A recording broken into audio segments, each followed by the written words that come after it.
ಒಂದು ವ್ಯವಸ್ಥೆ ಇವತ್ತೇನು ಬಂದಿದೆ, ಇದರಿಂದ ಕೇವಲ ನಾವು ಹೇಳ್ಕೊಂಡ್ಬಿಡ್ತೀವಿ, ಏನು ನಾವು 5,000 ಕೋಟಿ ಕೊಟ್ಟಿದ್ದೀವಿ ಬಜೆಟ್ನಲ್ಲಿ, ನಾವು ಹೇಳ್ಕೊಂಡ್ಬಿಡ್ತೀವಿ, ಏನು ನಾವು 5,000 ಕೋಟಿ ಕೊಟ್ಟಿದ್ದೀವಿ ಬಜೆಟ್ನಲ್ಲಿ ಅಲೋಕೇಶನ್ ಆಯಿತು. ಇವತ್ತು ಕೃಷ್ಣ ಕಾವೇರಿಯಲ್ಲಿ ನೀವು ನೋಡಿ, ಕಾವೇರಿಗೆ ಎಷ್ಟು ಇಂಪಾರ್ಟೆನ್ಸ್ ಇದೆ ಅಷ್ಟು ನಮ್ಮ ಕೃಷ್ಣಗೆ ಇಲ್ಲ. ಅಲೋಕೇಶನ್ ಆಯಿತು. ಇವತ್ತು ಕೃಷ್ಣ ಕಾವೇರಿಯಲ್ಲಿ ನೀವು ನೋಡಿ, ಕಾವೇರಿಗೆ ಎಷ್ಟು ಇಂಪಾರ್ಟೆನ್ಸ್ ಇದೆ ಅಷ್ಟು ನಮ್ಮ ಕೃಷ್ಣಗೆ ಇಲ್ಲ. ಇವತ್ತು ಯಾವ ಸರ್ಕಾರ ಆದರೂ ಇದೇ ಆದೇ ಸರ್ಕಾರಕ್ಕಿಲ್ಲ, ಮೊದಲು ಘೋಷಣೆ ಮಾಡೋದು ಎಲ್ಲ ಪಾರ್ಟಿಯವರು ಹೋಗಿ ಕೂಡಲ ಸಂಗಮದಾಗ ಆಣಿ ಮಾಡೋದೇ, ಕೃಷ್ಣೆಯ ಮೇಲೆ ಆಣಿ, ನಾವು ನಮ್ಮ ಸರ್ಕಾರ ಬಂದರೆ 25,000 ಕೋಟಿ ಕೊಡ್ತೀವಿ, ಪಾದಯಾತ್ರೆ ಮಾಡೋದು. ಯಾವಾಗ ಚುನಾವಣೆ 6 ತಿಂಗಳಿದ್ದಾಗ ಅವರೇ ಮುಖ್ಯಮಂತ್ರಿಯಾಗಿ ರಾಜ್ಯದಲ್ಲಿ ಬಂದ ಮೇಲೆ ನಾವೇ MLAಗಳು ಅವ್ರ ಬಳಿ ಹೋಗಿ ಕೇಳಿದ್ರೆ ಎಲ್ಲಿದೆಪ್ಪ ದುಡ್ಡೇ ಇಲ್ಲ ಎಂದ್ರಿಗೆ. ಒಂದು ರೀತಿ ಭಾಳ ದುರ್ದೈವ ಇದೆ ನಮ್ಮದು. ಯಾಕಂದರೆ ಅಧ್ಯಕ್ಷರೇ, ಇವತ್ತು ನೀರಾವರಿ ಯೋಜನೆ ನಾವು ನೋಡಿದ್ರೆ, ಇವತ್ತು ಒಂದು ಲೇಖನ ಒಬ್ಬರು ಬರೆದಿದ್ದಾರೆ, ಕಾವೇರಿಗಿಂತ ಹಿರಿದಾದ ಕೃಷ್ಣೆಗೆ ಆದ ಅನ್ಯಾಯವು ದೊಡ್ಡದು. ನೋಡ್ರಿ ಅಧ್ಯಕ್ಷರೇ, ಇವತ್ತು ಕೃಷ್ಣ ಕಣಿವೆ ಏನದ, ಕರ್ನಾಟಕದ 70% ಪ್ರದೇಶವನ್ನು ಹೊಂದಿದಂಥ ಕೃಷ್ಣ ಕಣಿವೆ ಇದೆ.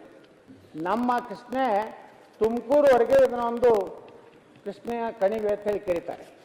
ಕೃಷ್ಣೆ ಮಹಾರಾಷ್ಟ್ರದ ಮಹಾಬಳೇಶ್ವರನಿಂದ ಜನ್ಮ ತಾಳಿ ಇವತ್ತು ಆಂಧ್ರ ಪ್ರದೇಶದ ಹೊರಗೆ ಹೋಗುವಂಥ ಒಂದು ಬಹಳ ದೊಡ್ಡ ನದಿ.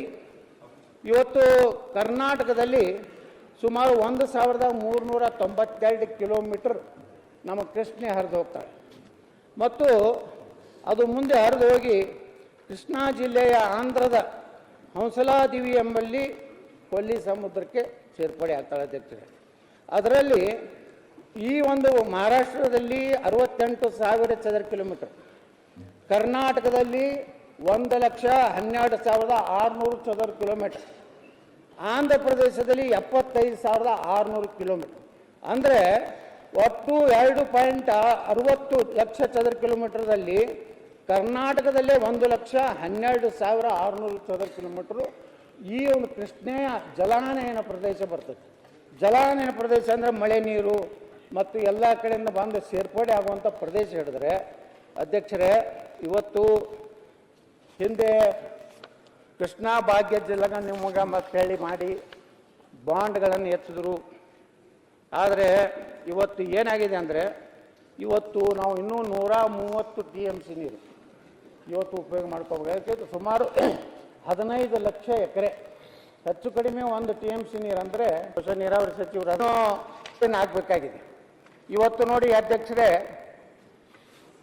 ಒಟ್ಟು 188 ಗ್ರಾಮಗಳಿಗೆ ಸಂಬಂಧಿಸಿದಂತೆ 75,563 ಎಕರೆ ಜಮೀನು, ಬಾಧಿತವಾಗುವ 20 ಗ್ರಾಮಗಳು ಹಾಗೂ ಬಾಗಲಕೋಟೆ ಪಟ್ಟಣದ 10 ವಾರ್ಡ್ಗಳು ಸ್ಥಳಾಂತರಿಸಲು ಪುನರ್ವಸತಿ ಕೇಂದ್ರ ನಿರ್ಮಾಣಕ್ಕಾಗಿ 6,467 ಎಕರೆ, ಕಾಲುವೆ ಜಾಲ ನಿರ್ಮಾಣ 9 ಉಪ ಯೋಜನೆಗೆ 51,837 ಎಕರೆ, ಒಟ್ಟು 1,33,867 ಎಕರೆ ಜಮೀನು ಈ ಎಲ್ಲ ಪ್ರದೇಶಗಳಿಗೆ ಮತ್ತು 20 ಗ್ರಾಮಗಳಲ್ಲಿರುವಂಥ 23,537 ಹಾಗೂ